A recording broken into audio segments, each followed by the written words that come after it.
Gunfire in the boardroom of Harrison Financial was a normal Tuesday for Gabriel Moretti, but being publicly humiliated by a plus-size forensic accountant, unprecedented. When Dakota Gallagher looked Chicago's deadliest crime lord dead in the eye and mocked his sheer arrogance, she ignited an intensely dangerous, completely undeniable obsession. Dakota Gallagher knew exactly how the world saw her. At 5'4" and 230 pounds, she was practically invisible in the sleek, predatory world of corporate finance until someone needed a target for their insecurities.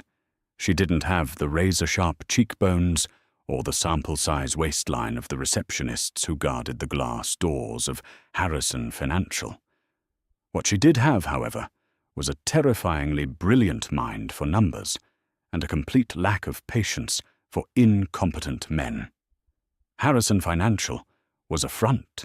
Dakota had figured that out by her third week on the job. The obscure offshore routing the phantom LLCs operating out of the Cayman Islands, the sudden influx of untraceable cash disguised as real estate investments. It all pointed to one thing: organized crime, specifically the Moretti Syndicate. But Dakota kept her mouth shut, did her job, and ate her glazed donuts in the break room without apologizing to anyone. She needed the premium health insurance for her mother's dialysis, and she wasn't about to let a little money laundering get in the way of her family's survival. Everything changed on a rainy Thursday in November. Gunfire had echoed through the executive suites before the morning coffee had even finished brewing. When the heavy mahogany doors of the accounting department violently swung open, the air in the room instantly dropped 10 degrees. Gabriel Moretti had arrived to clean house. Gabriel was a terrifying force of nature. Standing over 6 feet tall, draped in a bespoke charcoal Italian suit that hid the lethal muscle beneath, he possessed a face carved from cold marble and eyes as dead and black as the bottom of the ocean.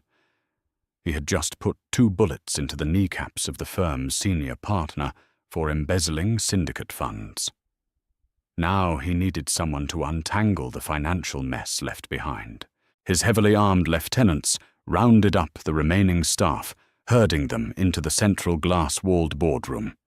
Dakota sat at the far end of the long oak table, her thick thighs pressing against the armrests of a chair that was decidedly not designed for a woman of her curves.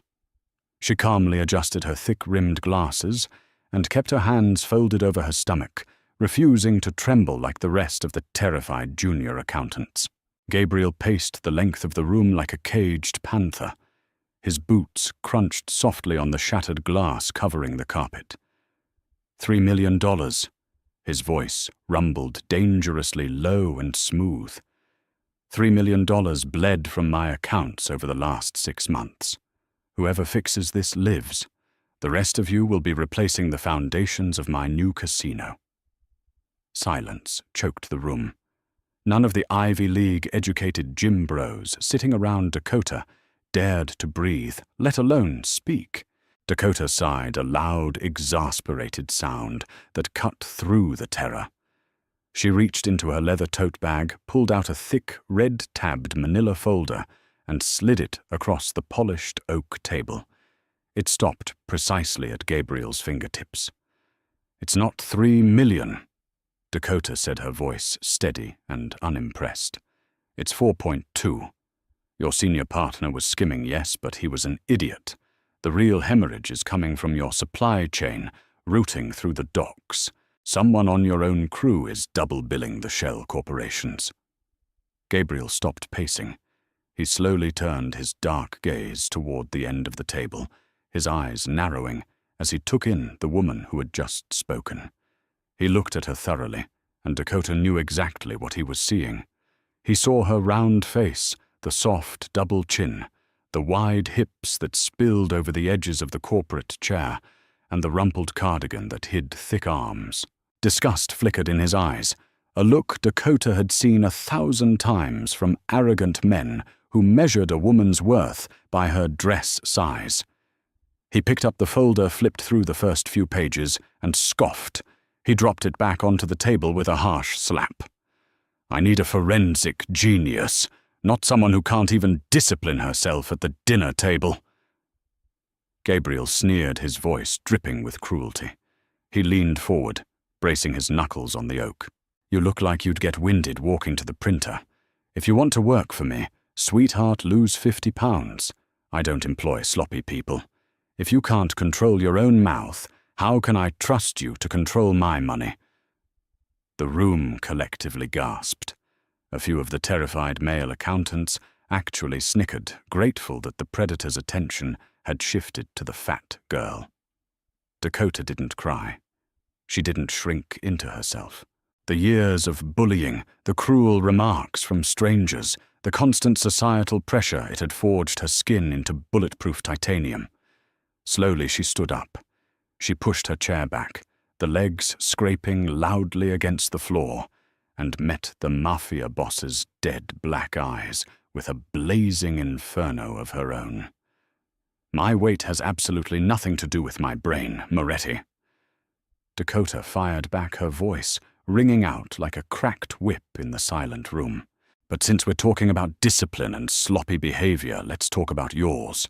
You walked in here waving a gun like a B-movie gangster because you were too stupid to realize your own underboss is robbing you blind. I traced the phantom invoices directly to a shell company registered to a Vincent Rossi, your right-hand man.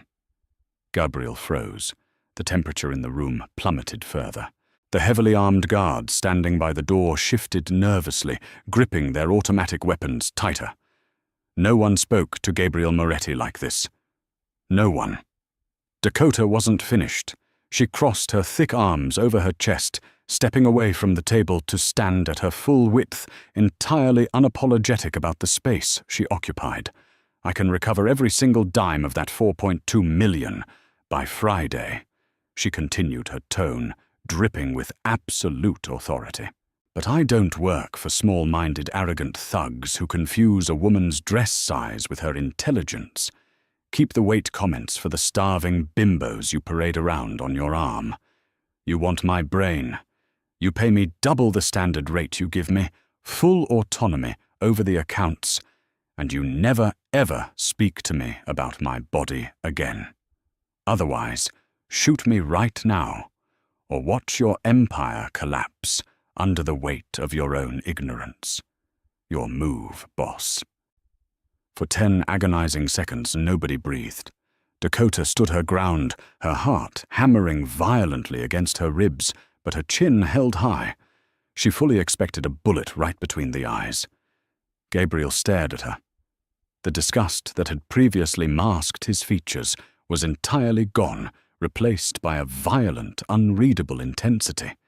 He looked at the fire in her eyes, the proud tilt of her chin, and the soft, abundant curves she refused to hide or apologize for. He was surrounded by sycophants and terrified yes-men. He was used to women who starved themselves to fit an aesthetic, women who trembled when he entered a room. But this woman, this soft, heavy, brilliant creature, she had just verbally eviscerated him in front of his own men, held his financial empire hostage, and demanded respect with a gun pointed figuratively at her head. A slow, dark smirk curved the corner of Gabriel's mouth. The dark void in his eyes suddenly ignited with a terrifying, predatory spark. "Double the rate," Gabriel finally murmured, his voice now a dark, husky purr. "And a corner office. You start immediately, Miss Gallagher." He turned to his men. "Clear the building and bring Vincent to the warehouse." He paused at the door, looking back over his shoulder at Dakota, his gaze lingering on her hips before dragging slowly up to her defiant face. "I look forward to our partnership, Dakota. Surviving Monday was one thing. Surviving the aftermath was entirely different." Dakota's life shifted overnight. She was no longer crammed into a dreary cubicle. Gabriel had moved her into a sprawling penthouse-level suite in his own heavily fortified corporate headquarters. The office was all floor-to-ceiling glass, black leather, and brushed steel. It was intimidating, just like the man who owned it. Dakota threw herself into the work. Unraveling Vincent's embezzlement web was complex, but to her, it was like a beautiful, intricate puzzle. She tracked the stolen millions through dummy corporations in Cyprus, fake shipping manifests in Naples, and inflated payrolls in Chicago. But the real complication wasn't the numbers. It was Gabriel. He started showing up unannounced. At first it was strictly business. He would stand over her shoulder, smelling of expensive bergamot cologne, gun oil, and danger, while she walked him through the ledgers. But soon the visits shifted. Gabriel would linger. He would sit on the edge of her massive mahogany desk, his long legs stretched out, simply watching her work. Dakota tried to ignore the heavy, suffocating weight of his stare. She was fiercely self-conscious, hyper-aware of how her stomach rolled when she sat or how her thighs spread against the leather chair. She kept waiting for the cruel remarks to return, for him to drop a comment about her eating habits or her size. But the insults never came. Instead, his gaze was heavy, calculating, and oddly hungry. On Thursday evening at 8 o'clock, the door to her office clicked open. Dakota didn't look up from her monitor, absent-mindedly reaching into a box of assorted truffles she had brought from her favorite bakery. "You're working late." Gabriel's deep voice resonated through the quiet room.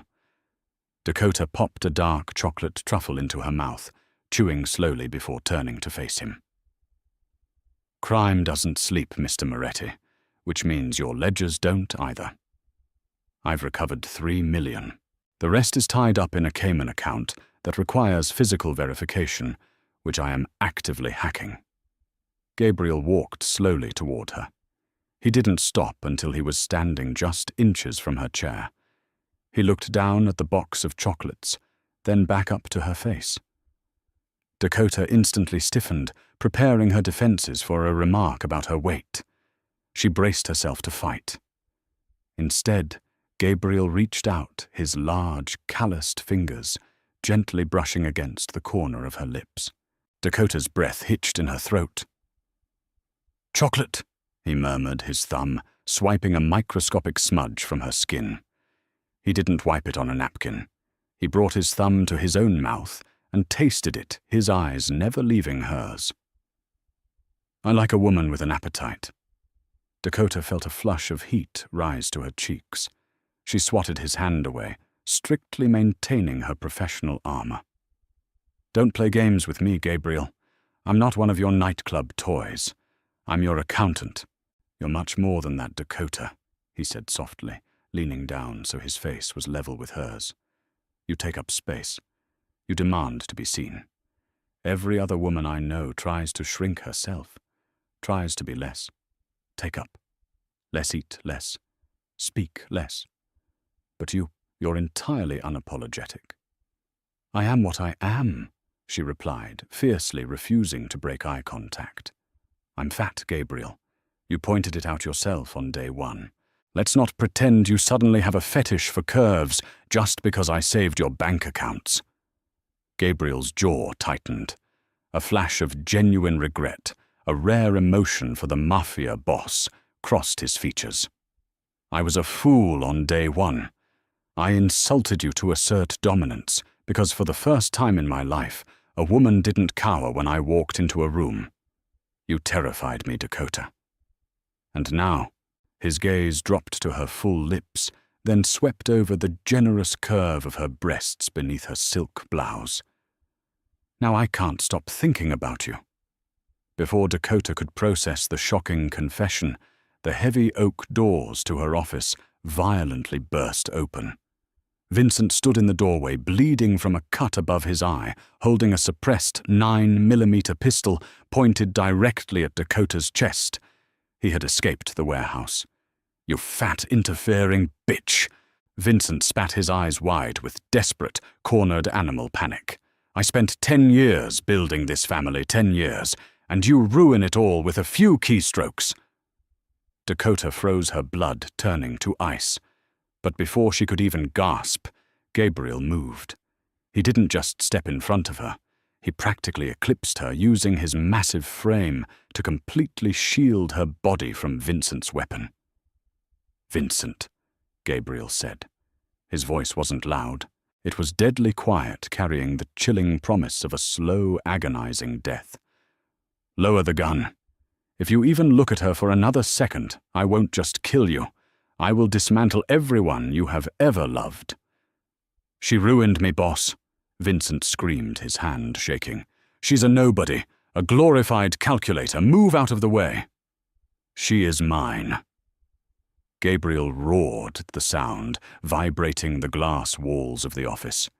He reached slowly into his tailored jacket, and you made a fatal mistake thinking you could walk into her sanctuary. Tension snapped like a dry twig. Vincent fired.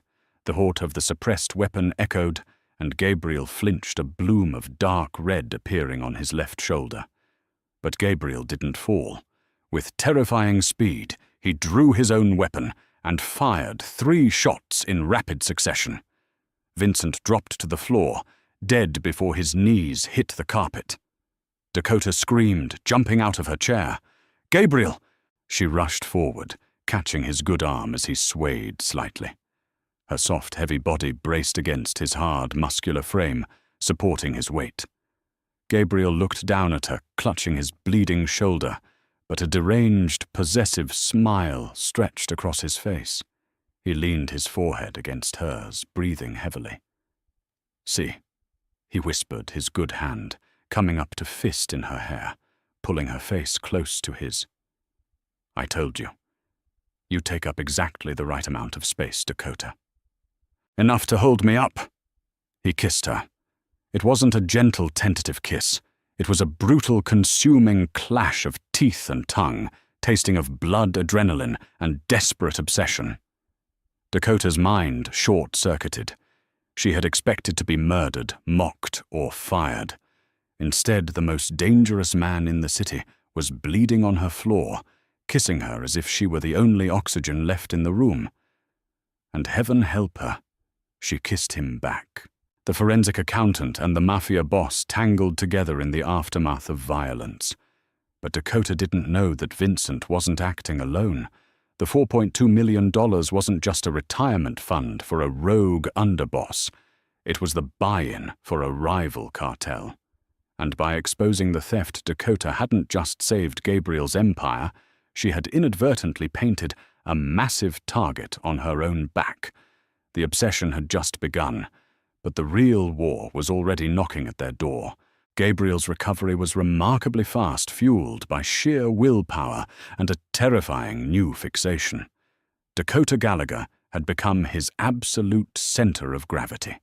He moved her entirely into his private estate, a sprawling, heavily fortified architectural marvel overlooking the freezing waters of Lake Michigan. She protested vehemently, citing her independence and her hatred for his hyper-masculine decor. But the threat from the Sinaloa cartel was incredibly real. Vincent's stolen $4.2 million had been a promised non-refundable deposit to the ruthless Mexican syndicate for a massive weapons shipment routing through O'Hare International Airport. By freezing those specific offshore accounts, Dakota had single-handedly halted the cartel's operations, making her their primary target. Dakota didn't cower. Instead of hiding, she converted Gabriel's massive mahogany dining room into a high-tech financial war room. Servers hummed alongside expensive Italian sculptures. She sat at the head of the table wearing soft, oversized sweaters that clung to her generous curves, surrounded by glowing monitors. Gabriel watched her constantly. He was completely mesmerized by the sharp, undeniable brilliance of her mind and the soft, abundant beauty of her body. Every time she reached for her favorite pastries, he watched the delicate movement of her plump lips, his dark eyes darkening with intense, possessive hunger. "You are staring again, Gabriel," Dakota said one evening, not even bothering to look up from the complex routing numbers flashing across her primary screen. She was tracing the cartel's secondary slush funds hidden within Credit Suisse private vaults. If you have nothing productive to do, please go interrogate someone in the basement. Your heavy breathing is incredibly distracting, and I have billions of dollars to reroute before midnight. Gabriel chuckled a low, rumbling sound that sent unexpected delicious shivers straight down her spine. He pushed off the doorframe and slowly approached her chair, his broad shoulders blocking the ambient light. He rested his heavy, calloused hands on her thick shoulders. "I am precisely where I want to be," Gabriel murmured, his thumbs massaging the tight muscles of her neck. "Watching my absolute greatest asset dismantle an international syndicate." Dakota scoffed, trying to ignore the heat radiating from his touch. "I am not your asset, Moretti. I am an independent contractor currently saving your entire empire from total collapse. Do not confuse employment with ownership." Gabriel leaned down, pressing a shockingly soft kiss against the sensitive skin just beneath her ear. "You are mine, Dakota. Every brilliant thought, every sharp insult, and every single gorgeous curve. You belong completely to me now. Accept it." Before she could formulate a sufficiently scathing reply, the compound's perimeter alarms violently shattered the romantic tension. Blaring sirens echoed through the luxurious halls. Gabriel's romantic demeanor vanished instantly, replaced by the terrifying, cold-blooded killer who ruled Chicago. He drew his weapon, his eyes scanning the security monitors. "Breach at the south gate," he snapped, dragging Dakota out of her chair and shielding her with his massive body. "Sinaloa hitmen. They found the blind spot in the camera loop." Dakota's heart hammered furiously against her ribs, but her mind remained razor-sharp. She scrambled back toward her encrypted laptop, her fingers flying incredibly fast across the illuminated keyboard. "What are you doing? Get down!" Gabriel roared, firing a suppressing shot through the shattered window as heavily armed men poured across the manicured lawns. "I am transferring the remaining cartel funds," Dakota shouted back, completely ignoring the bullets tearing through the expensive drywall above her head. "If I dump their Credit Suisse portfolios into a highly public-flagged Bank of America charity account, the federal authorities will immediately freeze their remaining operational capital," she typed furiously, her thick thighs planted firmly anchoring her against the chaos. She refused to be a helpless victim in this violent mafia war. She was going to bankrupt them entirely. "Done." "Oh, Jonas," she screamed, slamming the enter key just as the heavy oak doors splintered inward. 3 cartel mercenaries stormed into the room, their automatic rifles raised. Gabriel moved with lethal, terrifying grace, dropping 2 of them with precise consecutive headshots before they could even pull their triggers.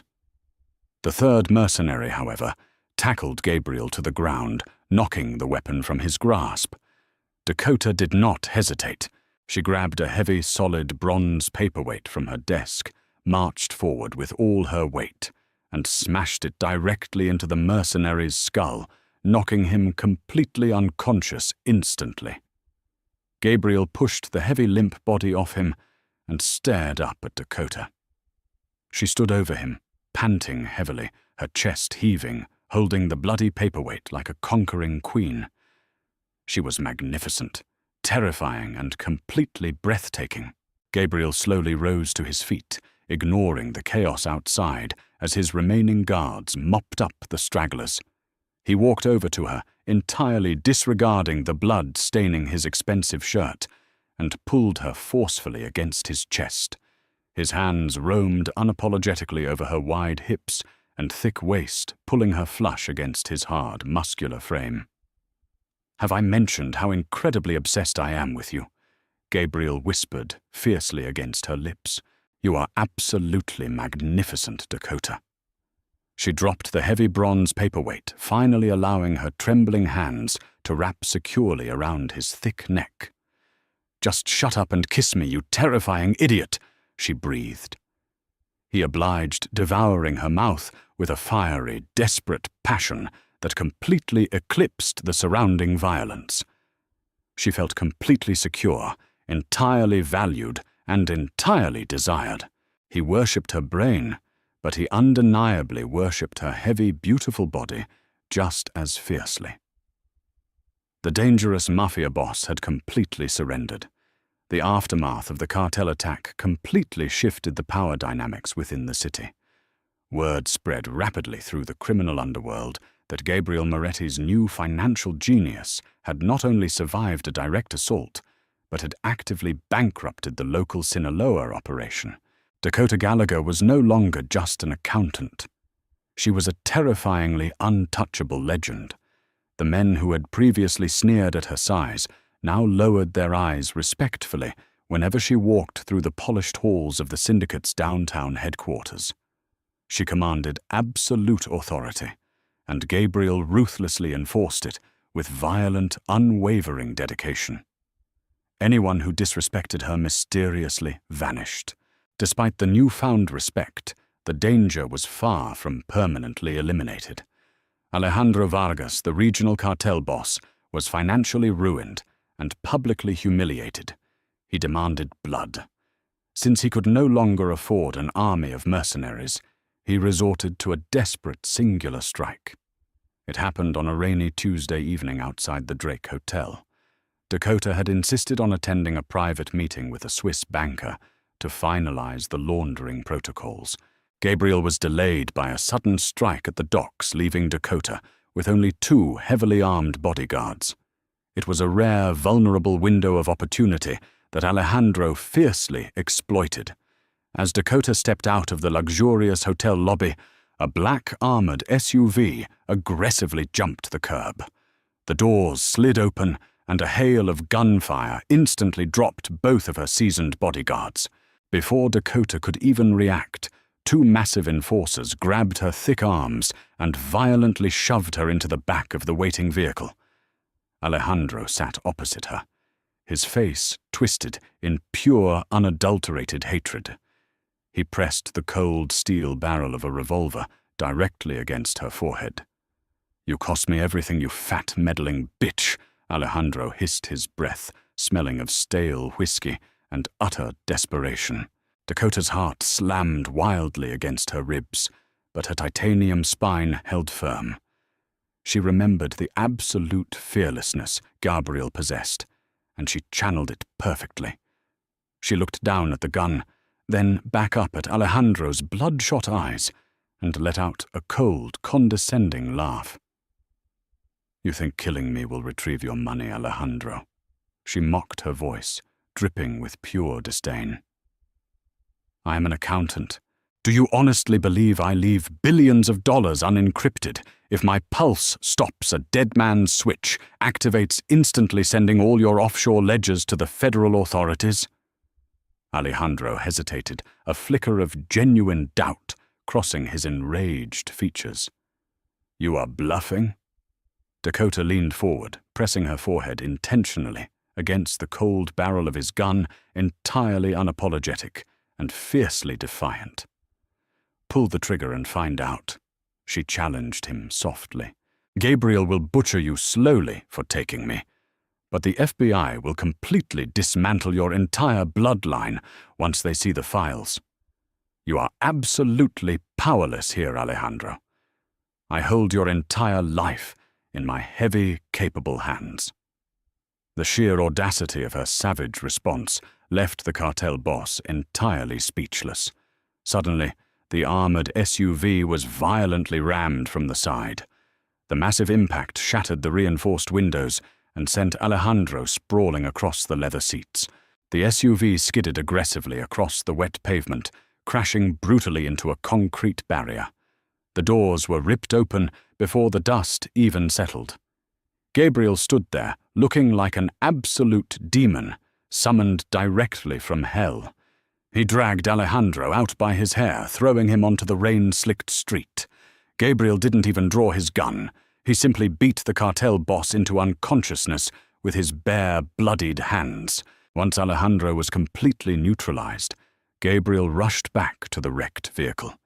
He reached inside his hands, frantically searching for injuries. Dakota climbed out, bruised and shaken, but incredibly victorious. She fell directly into his chest. "I had it completely handled," she mumbled against his ruined wet suit, wrapping her thick arms tightly around his waist. "I know," Gabriel breathed, kissing the top of her head repeatedly. "I know you did, my brilliant queen.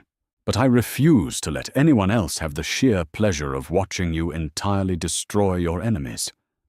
The federal authorities received the encrypted financial ledgers exactly 24 hours later. Dakota had orchestrated the entire data dump, flawlessly ensuring that absolutely nothing traced back to Harrison Financial or the Moretti Syndicate. The Sinaloa cartel's regional infrastructure completely collapsed overnight. Bank accounts were violently frozen. Safe houses were simultaneously raided by specialized tactical teams, and dozens of high-ranking lieutenants were permanently imprisoned. Alejandro Vargas was handed directly to the FBI, neatly packaged with an undeniable mountain of damning evidence. Dakota had successfully waged a devastating corporate war, using only her keyboard and her brilliant tactical mind. Gabriel watched the news reports from their luxurious living room, a deeply satisfied smirk playing across his handsome, scarred face. He poured 2 glasses of incredibly expensive vintage bourbon, carrying them over to where Dakota sat comfortably on the oversized leather sofa. She was entirely engrossed in a new spreadsheet, her thick, gorgeous legs draped elegantly over his lap as he sat down beside her. He handed her the heavy crystal glass, his thumb gently caressing her soft ankle. She was undeniably the most lethal, magnificent weapon he had ever possessed, and she was entirely his forever. Months later, the Chicago underworld was entirely stable under their joint rule. They stood together on the massive balcony of their penthouse overlooking the glittering skyline. Dakota wore a stunning, custom-made crimson silk gown that hugged every single one of her beautiful heavy curves perfectly. Gabriel stood closely behind her, his large arms securely wrapping around her generous waist, resting his chin affectionately on her soft shoulder. He no longer demanded she lose weight. He demanded the entire world make room for her immense brilliance and unapologetic presence. She was his absolute equal in every conceivable way. "You completely changed my entire world, Dakota," Gabriel whispered, sliding a massive, flawless diamond ring onto her left hand. "You walked into a room full of killers and absolutely commanded us all. I am endlessly obsessed with your beautiful mind and your perfect body." Dakota smiled, leaning back into his solid strength, admiring the heavy jewel sparkling under the city lights. She had started out as a marginalized, invisible accountant, but she had ruthlessly conquered the city's most dangerous man. "Good," she purred softly, turning to capture his lips. "Because I am never shrinking again. Drop a quick comment below with your favorite scene. Wow, what a roller coaster of danger, romance, and fierce confidence. Dakota proved that true power comes from owning exactly who you are without apologizing to anyone." If you loved watching this brilliant plus-size queen bring Chicago's deadliest mafia boss to his knees, hit that like button right now. Don't forget to share this story with your friends and subscribe to our channel for more thrilling, dramatic romance videos every single week.